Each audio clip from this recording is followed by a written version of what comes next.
இன்னைக்கு ராமநவமி சீரீஸில் வந்து சப்போட்டா பானகம் பண்ண போகிறோம். ஆமாம், சப்போட்டா 2 ஏலக்காய் எடுத்து வச்சுருக்கேன். ஏலக்காய் இது எல்லாத்தையும் ஒன்றா போட்டு மிக்சியில் கொஞ்சம் ஜலம் விட்டு அடி அடிச்சிடுவேன், அவ்வளோதான். சப்போட்டா மில்க் ஷேக்குக்கும் இதுக்கும் என்ன டிஃப்ரென்ஸு? அதுவும் டிஃப்ரென்ஸ் கிடையாது. மில்க் ஆட் பண்ணால் மில்க் ஷேக்கு, அதுவும் வெல்லம் போட்டால் பானகம். ஜூஸுக்கும் இதுக்கும்? ஜூஸ் ஆக்சுவலாக வந்து சப்போட்டாவில் ஜூஸ் பண்ண மாட்டேன், அது நல்லா இருக்காது. கொஞ்சம் ஜலமாக இது வந்து அப்படின்னா என்ன பண்ணுவேன்னா நிறைய ஜலம் விட்டு அடிச்சுட்டு இது பண்ணல, மஸ்க்மெலன் அது மாதிரி இருக்கும், நல்லா இருக்கும். ஸ்வீட்டாக கொஞ்சம் பழமாக எடுத்துக்கணும். சப்போட்டா காயாக இருந்தால் அந்த மாதிரி ஒட்டும். ஸோ இப்போ பழமாக எடுத்துட்டோம்னா போட்டு ஒரு கிளாஸ் ஜலம் விட்டு நல்லா மிக்சியில் அடிச்சுட்டு வெல்லம் அதெல்லாம் வெள்ளைப்பொடி எடுத்து வச்சுருக்கேன். வெள்ளைப்பொடி 2 ஏலக்காய். ஓகே, எதனால பானகங்கிறது? ஜாஸ்தி ஸ்வீட் இருக்கும், ஜாஸ்தி ஸ்வீட். ஓகே, பரவாயில்ல. 2 ஏலக்காய் வெள்ளைப்பொடி என்ன பண்ணுவேன்னா அந்த ஜலம் நிறைய விட்டுருவேன்.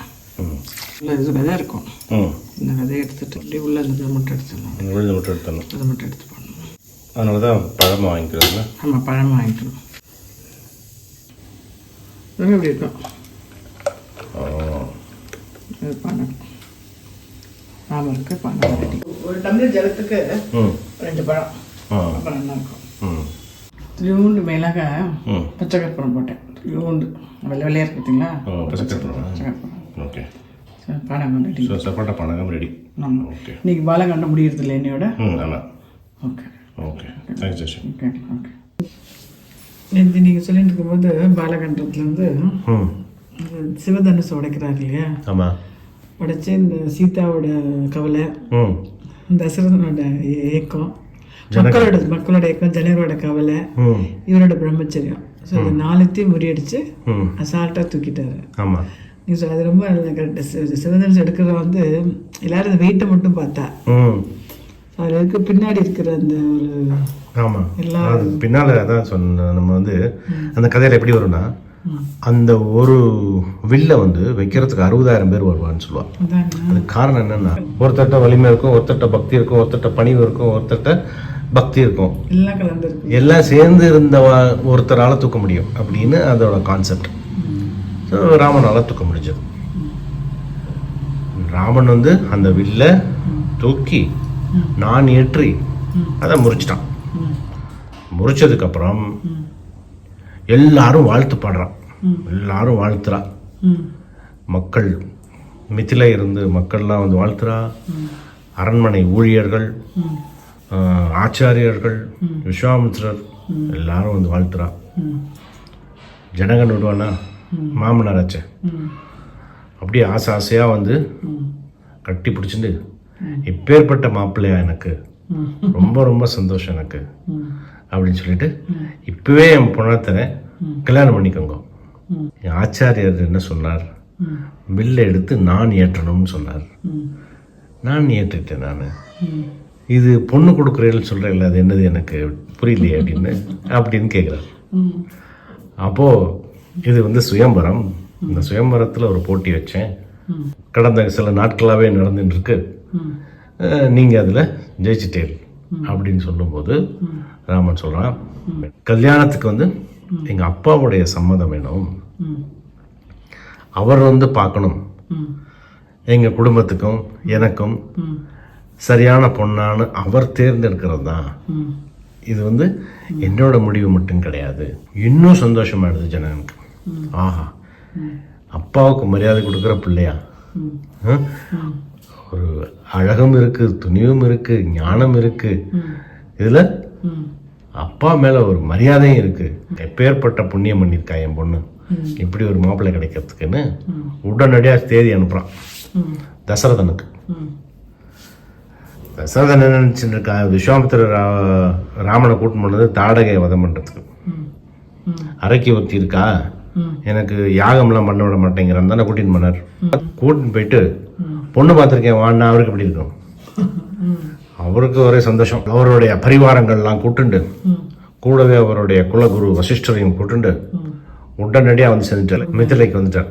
மித்திலை அரண்மனையில் ஜனகன், தசரதன், இந்த பக்கம் விஸ்வாமித்திரர், அந்த பக்கம் வந்து சதானந்தர். சதானந்தர்ங்கிறது வந்து ஜனகனுடைய குலகுரு. அந்த சதானந்தன் யார் தெரியுமா? கௌதமருக்கும் அகல்யாவுக்கும் பிறந்தவர்.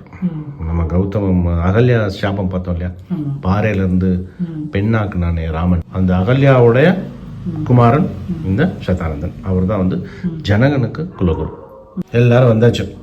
அந்த சபையில விஸ்வாமித்ரர் லக்ன பத்திரிகை படிக்கிறார். தசரதனுடைய மூத்த குமாரன் ராமனுக்கு ஜனகனுடைய பொண்ணு சீதைக்கு திருக்கல்யாணம் பண்ணி கொடுங்க அப்படின்னு கேட்குறார். கேட்டுட்டு உங்களுக்கு இன்னொரு மகள் இருக்கா ஊர்மிளா, ஊர்மிளைய லக்ஷ்மணனுக்கு கொடுங்க. உங்களுக்கு ஒரு சகோதரன் இருக்கான், யாருக்கு? ஜனகனுக்கு. ஜனகனுடைய சகோதரனுக்கு 2 பொண்ணு, மாண்டவி சுதகீர்த்தி. மாண்டவிய பரதனுக்கு கொடுங்க, சுதகீர்த்திய சத்ருகனுக்கு கொடுங்க. அங்கே அப்படியே முடிச்சிட்டார்.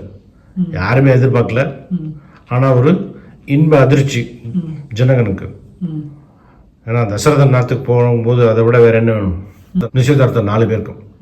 அவன் 4 பேருக்கு வந்து கலக்கத்தை முறிச்சான் வில்ல தூக்கி. அவர் என்ன பண்ணார்?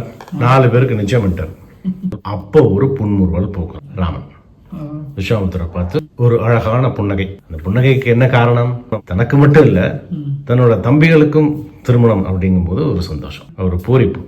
அந்த புன்முறுவலை அன்னைக்கு மிथिலையில இருந்தவா எல்லாரும் பார்த்தா, இன்னைக்கு நாங்கள்லாம் பார்க்குறோம் அப்படின்னு உள்ளூர் சுவாமிகள் அந்த வடுவூர் ராமனை பார்த்து ஸ்லோகம் சொல்றார். அவருக்கு இவ்வளோ ஒரு இது இல்லை, பக்தி இருந்திருப்பாங்க. ஆமாம், அந்தந்த சமயத்தில் வந்து ராமன் வந்து எப்பப்போ இந்த மாதிரி ஒரு புன்னகை, ஒரு சந்தோஷம், ஒரு நன்றி கடனை வெளிப்படுத்துகிறானோ அந்தந்த சமயங்களில் அந்த ஸ்லோகம் சொல்லியிருக்காங்க. இது வந்து இந்த இந்த புன்னகையோட பொருள் என்ன அப்படின்னா, பெருமாளுக்கு வந்து எப்பவுமே தனக்கு நடக்கிறத விட தன்னுடைய பக்தர்களுக்கு நல்லது நடக்கும்போது சந்தோஷப்படுறான். இதைத்தான் வந்து ஆண்டாளும் பண்ணி காமிச்சான் நமக்கு. ஆண்டாள் வந்து சொன்ன பாதை வந்து பெருமாள் வந்து என்ன ஆசைப்படுறாரோ அதை வந்து நேரடியாக சொல்லி கொடுத்துட்டு போயிட்டா நமக்கு.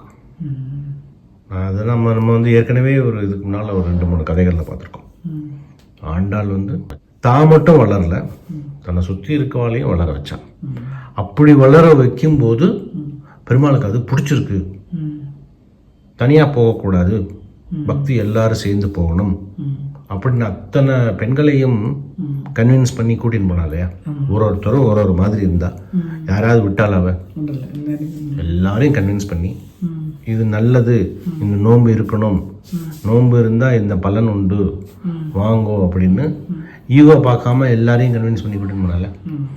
அப்படி இருந்தா பெருமாளுக்கு பிடிச்சிருக்குங்கிற அதைத்தான் இந்த இந்த புன்னகையும் காமிக்கிறது, இந்த ஸ்லோகமும் காமிக்கிறது. லக்ஷ்மணன் யாரு? பெருமாளுடைய பக்தன். பரதன் யாரு? பெருமாளுடைய தீவிர பக்தன். சத்ருகனன் யாரு? அந்த பக்தர்களோட பக்தன். இவெல்லாம் சந்தோஷமா இருக்கும்போது பெருமாளுக்கு சந்தோஷம். அதைத்தான் வந்து இந்த புன்னகை நமக்கு சொல்றோம். ஓகே.